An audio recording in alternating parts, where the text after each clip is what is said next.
টাকা দিয়ে দেব। বলা দুটা প্রশ্নই করি।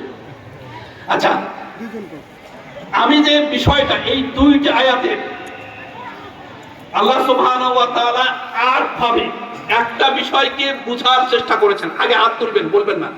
একটা বিষয়কে কি আট ভাবে তুলে ধরেছেন। আমি পাঁচটা বলেছি, আর তিনটা বলতে পারিনি। তো এই বিষয়টা কি, মানে একটা বিষয়, এই দুইটা আয়াতে আল্লাহ সুবহানাহু ওয়া তাআলা একটা বিষয়ে আট ভাবে তুলে ধরেছেন। বিষয়টা কি?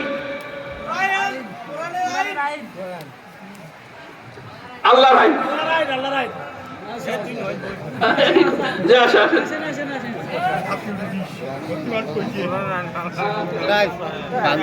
একটাও নাই।